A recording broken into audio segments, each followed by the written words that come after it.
الہ آباد روانہ ہو گئے اور پنڈت نہرو صاحب کے گھر پہنچ گئے. اور جب آپ نے انہیں اپنے والد کا خط دیا اور انہوں نے وہ خط پڑھا تو خط پڑھ کے مسکرائے اور کہا کہ دیکھو تمہارا باپ اس میں لکھتا ہے کہ کہ تم میرے اس بیٹے کو سادہ زندگی سکھا دو, سادہ طریقے سے رہنا سکھا دو, لیکن تم تو پہلے ہی بہت سادہ ہو, میں تمہیں کیا سکھاؤں مزید. اس کے بعد آپ تقریباً 8 مہینے پنڈت صاحب کے گھر آنند بھون میں رہے.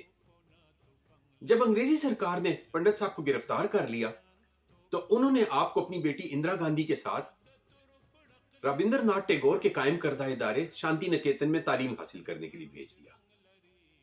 وہاں جا کے آپ کو اس بات کا ادراک ہوا کہ ہم لوگ کسی سے کم نہیں بلکہ ہم بہت سی خوبیوں والے ہیں, ہماری تہذیب میں بہت سی منفرد باتیں ہیں. شانتی نکیتن میں آپ نے صحافت کی تعلیم حاصل کرنی شروع کی, لیکن ایک اتفاقی واقعے کے نتیجے میں مجسمہ سازی شروع کی اور پھر مصوری بھی شروع کر دی اور بہت سے شاہکار بنائے جو آج بھی آپ کے گھر میں موجود ہیں. جب باچا خان جیل سے رہا ہوئے تو شانتی نکیتن میں غنی خان کو ملنے آئے. جب انہوں نے وہاں کا ماحول دیکھا تو اپنے بیٹے کو فوراً وہاں سے جانے کو کہا. وہ کہتے تھے کہ اس وقت ملک کی آزادی آرٹ سے زیادہ اہم ہے.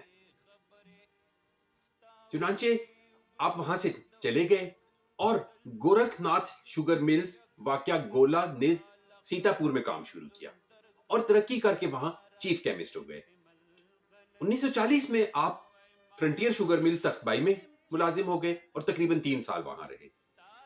یہ ملازمت آپ کو پھر حکومت کے دباؤ کی وجہ سے چھوڑنی پڑی. دونوں جگہ آپ کی آمدنی معقول تھی.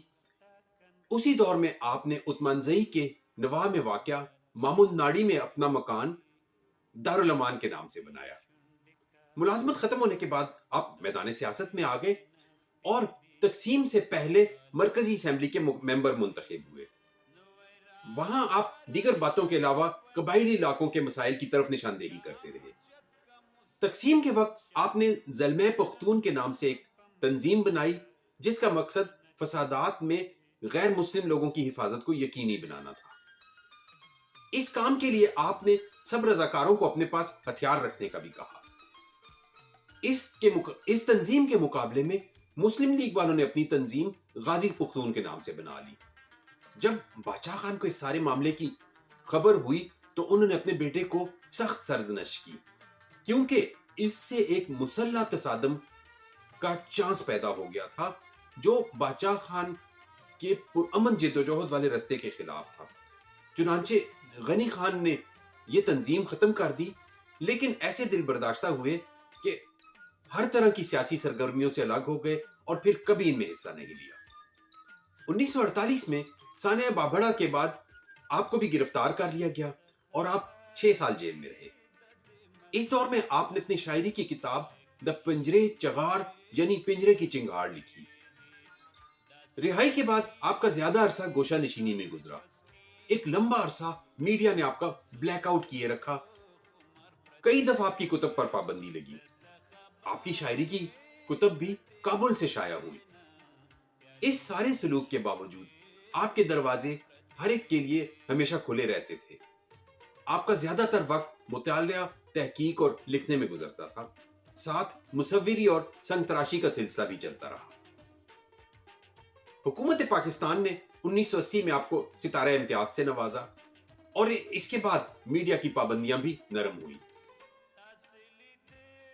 1982 میں ایڈورڈز کالج پشاور میں آپ کے اعزاز میں ایک تقریب ہوئی جس میں سردار علی ٹکر صاحب نے پہلی دفعہ آپ کی موجودگی میں آپ کا کلام گایا اور یہ اتفاقاً پہلی ہی ایسی تقریب تھی کہ جب آپ کے سامنے آپ کا کلام گایا گیا.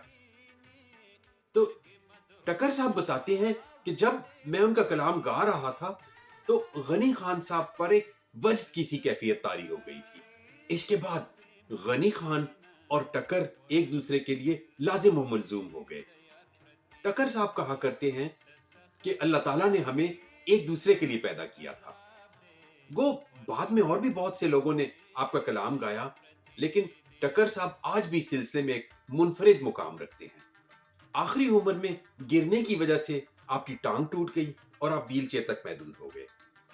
اس کے بعد جوان بیٹے کی وفات کا دکھ بھی آپ کو سہنا پڑا.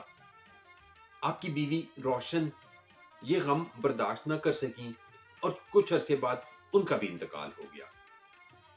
ان دونوں کے جانے کے بعد آپ بہت اداس اور تنہا ہو گئے تھے. اس دور میں آپ اپنے یتیم پوتوں اور پوتی کے ساتھ زیادہ وقت گزارا کرتے تھے تاکہ انہیں باپ کی کمی محسوس نہ ہو. آخر 15 مارچ 1996 کو آپ نے اس دار فانی کو الوداع کہا. آپ نے جس آن بان کے ساتھ زندگی گزاری اسی کے ساتھ اس دنیا کو خیر بات کہا. جب آپ آخری سانسوں پر تھے تو ڈاکٹر نے جھک کر کہا، بابا کیا موت سے ڈر رہے ہیں؟ تو اپنا یہ شعر پڑھ کر جان آفرین کے سپرد کر دی کہ اجل یا موت تو ہر وقت آواز دیتی ہے، ملا تو سنے یا نہ سنے، اور غنی محض مٹی نہیں جو مٹی ہو جائے گا. آپ کی وصیت کے مطابق آپ کو آپ کی والدہ کے پہلو میں دفن کیا گیا اور بعد میں آپ کے گھر کے قریب آپ کی ایک یادگار لائبریری غنی ڈیرا کے نام سے بنائی گئی. یہ تھا آپ کی زندگی کا مختصر خاکہ. اگلی ویڈیو میں ان کی شخصیت اور فن پر بات کریں گے. شکریہ.